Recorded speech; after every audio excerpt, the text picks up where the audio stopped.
Oh, that's awesome. I think it's important also to just name there's always culture. Yeah. You're always in a culture. Okay. Right. And so no matter what you're doing it with, a culture exists.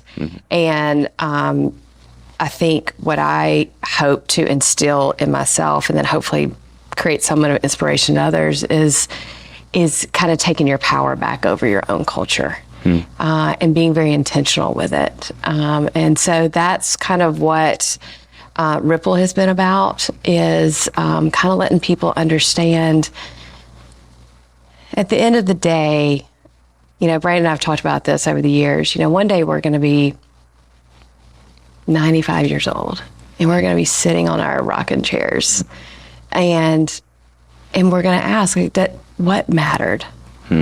What mattered? And you can really boil it down to two things. It's the relationships you create and how you show up in those. And so for culture, I think it's about being intentional and creating a space and creating a responsibility of taking ownership in how you show up to that place. So I get passionate about it, I get excited about it because it feels like you can reclaim your own power with the culture you're creating. So yeah, that's and the way you say it, I immediately have another question because I heard it in the way you said it. This is an outpouring of your own personal journey of naming and reclaiming your own culture inside of you. Yeah. What started that? I think I can I was really fortunate to be born into the family that I was born in. And I have two amazing parents and I have two brothers, and there was always a safety there for me to just be me. Huh. And maybe I'm not going where you were asking, but no, I think, that's great. And I had to find that, for a long time, I really kind of, I exemplified the culture around me. So I grew up in the South, I grew up in Alabama, and I kind of played that part. I played it well and I enjoyed it, and there's no hard feelings there. Yeah. And then I think moving to Asheville was a big move for me personally, to be able to step out of what kind of was a foregone conclusion, and then finally, who am I? What is my belief systems? What do I believe in? What kind of life do Brandon and I want to create? It's going to look different. And I think that for me, I needed to separate myself and kind of find my own way in that. So it was about going inward, and the foundation was there. And a support system was there to say, I'm going to love you no matter what. You go be you, Meredith. Yeah. You go do that. And so that's is a gift that I'll never take for granted. And hopefully, how can we be a part of creating other foundations for people to have that kind of safety net, to believe in themselves enough to grow and lead from that space? So what would you if you had to name that? Like if your life was a book and that was a chapter, you said moving from what was before you broke the pattern, before you broke the momentum of assumption that was going to be your woman from the southeastern life, that where you put on display everything that everybody would expect.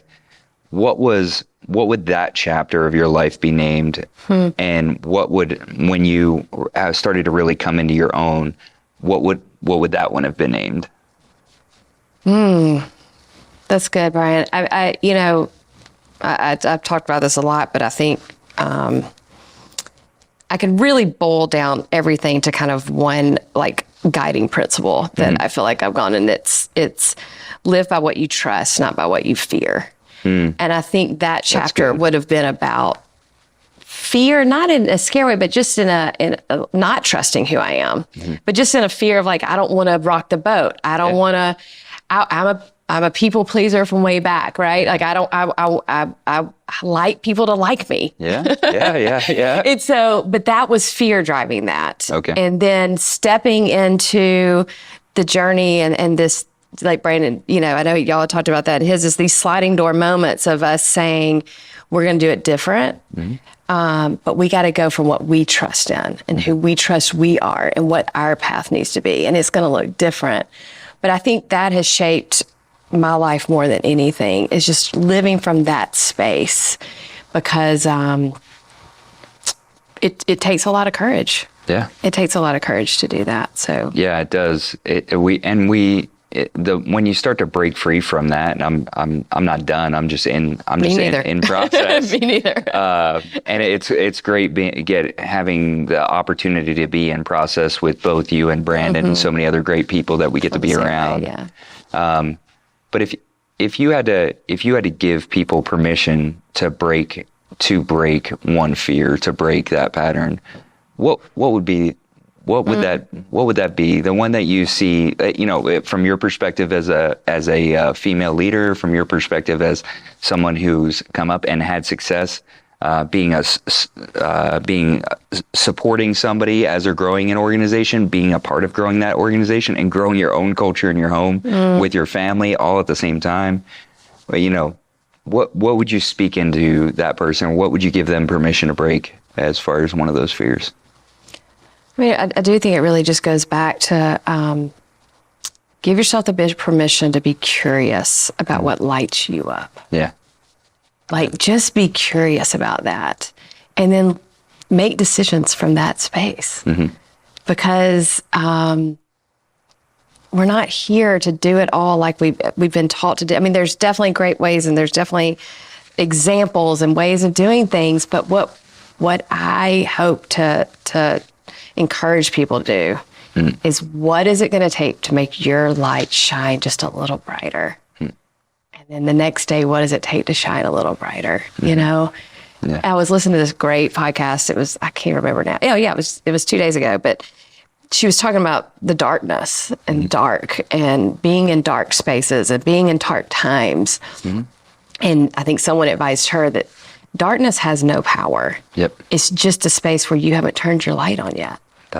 Yeah. And so it's just like we give too much power to things that really don't deserve it, versus just taking back your own power to just like, how can I turn that dimmer switch up a little bit? Yeah. And so that's what I would just hope people do more of, is being curious within, because that's what we're here to do.